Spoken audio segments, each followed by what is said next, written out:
ትውልዱ የአድዋን የድል መንፈስ በመላበስ የሀገሩን ሰላምና እድገት ማረጋገጥ አለበት። ይህን ያሉት የብሔራዊ መረጃና ደህንነት አገልግሎትን የጎበኙ አርበኞችና የስካውት አባላት ናቸው። ለ130ኛው የአድዋ የድል በዓል የእንኳን አድረሳችሁ መልእክት ያስተላለፈው የብሔራዊ መረጃና ደህንነት አገልግሎት የጥንታዊት ኢትዮጵያ የጀግኖች አርበኞች ማህበርና የአዲስ አበባ ስካውት ማህበር አባላት የተቋሙን ዲጂታል ኤግዚቢሽን መጎብኘታቸውን ለመገናኛ ብዙሃን በላከው መረጃ ገልጿል። የሀገር ሰላም ደህንነትና እድገት በትውልዶች ቅብብል የሚረጋገጥ መሆኑን የተናገሩት የጥንታዊት ኢትዮጵያ የጀግኖች አርበኞች ማህበርና የአዲስ አበባ ስካውት ማህበር አባላት የአሁኑ ትውልድ የአድዋን የድል መንፈስ በመላበስ አዳዲስ ሀገራዊ ስኬቶችን ማስመዝገብ እንዳለበት አመላክተዋል። የስለላ ጥበብ ለአድዋ ድል ከፍተኛ ሚና እንዳበረከተ አስታውሰው በመረጃና ደህንነት ተቋም የተከናወኑ የለውጥ ስራዎችም ኢትዮጵያን ከየትኛውም ጠላት ለመከላከል የሚያስችል አቅም እንደተፈጠረ መተማመን እንዲሰማቸው ማድረጉን ጠቁመዋል።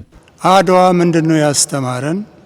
ፍቅርን፣ አንድነትና ድልን ነው ያስተማረን። በዛ ፍቅር፣ በዛ አንድነት ድል ተጎናጽፈናል።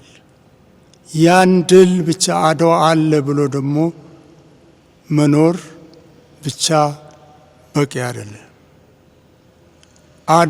አድዋ ሆኖ የሚቀጥለው ተከታታይ ድሎች ሲመሰረቱ ነው። እርግጥ ያንን ጎዳና ይዘን ይሄድን ነው። ባሉ ድሎች መኩራራት አያስፈልግም። ድሎቹ እየጎሉ እንዲሄዱ ለማድረግ መስራት ያስፈልጋል። ይህን ወጣቶች ህሊናችሁ ውስጥ ይዛችሁ ወደፊት ልትራመዱ ይገባል። ደህንነት ወይም ደግሞ አንድ የደህንነት መረብ ለሀገር ህይወት እስትንፋስ ማለት ነው። የደህንነት መስመራችን መልካም ሁኔታ ላይ ነው ያለው ማለት ይቻላልና እኔ በእውነት በጣም ነው የማደንቀው። አርበኞች ይህንን መተው ማየታቸው በአድዋ ላይ ያቆየናትን ሀገር አባቶቻችን ያቆዩትን ሀገር አሁን ደግሞ ይሄ መስሪያ ቤት ከጠላት ጠብቆ ወደፊት ያራምዳታል የሚል እምነት ስላለኝ እጅግ አድርጌ ነው የማመሰግነው። ወጣቱ ከአባቶች መማር አለበት ብሎ ወጣቱን ከኛ ጋር ጠርቶ በማጋበዙ በጣም ደስ ይላል። እንኳን አደረሳችሁ፣ እንኳን አብሮ አደረሰን ለማለት እፈልጋለሁ።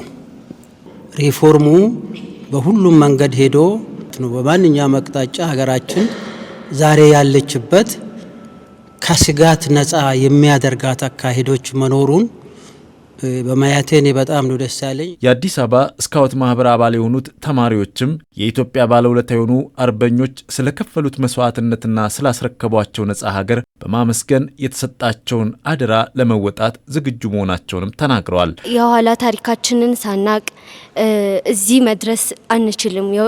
የወፊቱንም ማስቀደም አንችልም።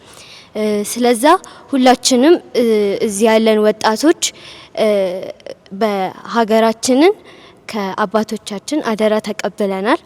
አሁን ደግሞ ውጊያው የሚሆነው በጦርነት ሳይሆን በጭንቅላት ነው የሚሆነው። የጭንቅላት ጨዋታ ነው። የቴክኖሎጂ ጊዜ ነው አሁን ላይ ያለንበት።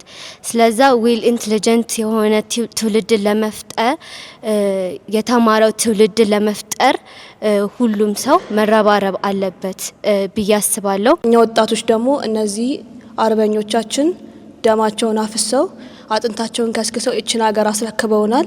እኛ ደግሞ ኃላፊነት እንድንወጣ አደራ አለው። አርበኞቹና የስካውት አባላቱ አድዋ ኢትዮጵያን እንደ ሀገር ጸንታ እንድትቆም ያደረገው አበርክቶ ሁሌም የሚታወስ መሆኑን ጠቅሰዋል። ከሁሉም የኢትዮጵያ ክፍል የተወጣጡ ዜጎች ዘርና ሃይማኖት ሳይለዩ በአንድነት በመቆማቸው ለድሉ አስተዋጽኦ ማበርከቱ ከፍተኛ ትምህርት የሚወሰድበት እሴት መሆኑንም ተናግረዋል።